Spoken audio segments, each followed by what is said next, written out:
ಆ ಜನ ನೋಡಬೇಕು, ಏನು ಬರಿಬೇಕು.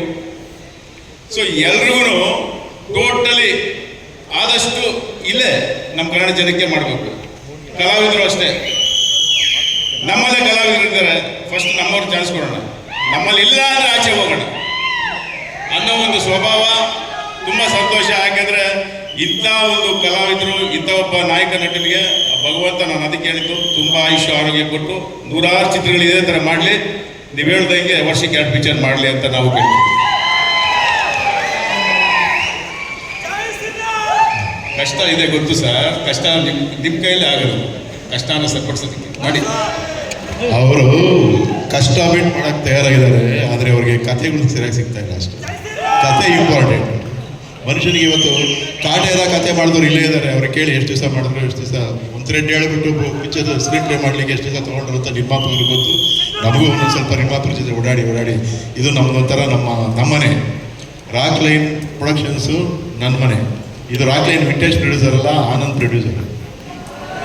ರಾಕ್ ಲೈನ್ ವಿಂಟೇಜ್ ಅವರು ಇದುವರೆಗೂ ಯಾವ್ದಾದ್ರು ಚಿತ್ರ ನಿರ್ವಹಿಸ್ತಾರೆ, ಎಲ್ಲ ಇಲ್ಲೇ ಸ್ಕ್ರೀನ್ ಆಗಿದೆ, ಎಲ್ಲಾನು 50 ದಿವಸ 100 ದಿವಸ ಹೋಗಿದೆ. ಆದರೆ ನಮಗೆ ಅದೃಷ್ಟ ಬಂದಿದ್ದು ಅವ್ರ ಪ್ರೊಡಕ್ಷನಲ್ಲಿ, ನಮ್ಮ ಪ್ರೊಡಕ್ಷನಲ್ಲಿ ಇದೇ ಫಸ್ಟ್ ನಾನು ಇಲ್ಲಿ 50 ದಿವಸ ಮಾಡಲಿಕ್ಕೆ ಅವಕಾಶ ಸಿಕ್ಕಿದ್ದು. ಅದು ನನ್ನ ಸಂಸ್ಥೆ ಅಂತ ಹೇಳ್ಕೊಳ್ಳಿಕ್ಕೆ ನನಗೆ ಹೆಮ್ಮೆ ಆಗುತ್ತೆ.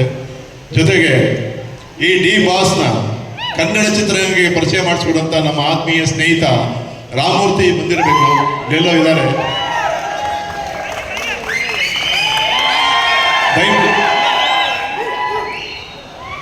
ದಯವಿಟ್ಟು ಈ ಕನ್ನಡ ಕುಸುಮನ ಪರಿಚಯ ಮಾಡಿಸ್ಕೊಂಡಂತ ನಮ್ಮ ರಾಮಮೂರ್ತಿ ಅವರಿಗೆ ತುಂಬ ಹೃದಯದ ಸ್ವಾಗತ. ಆಮೇಲೆ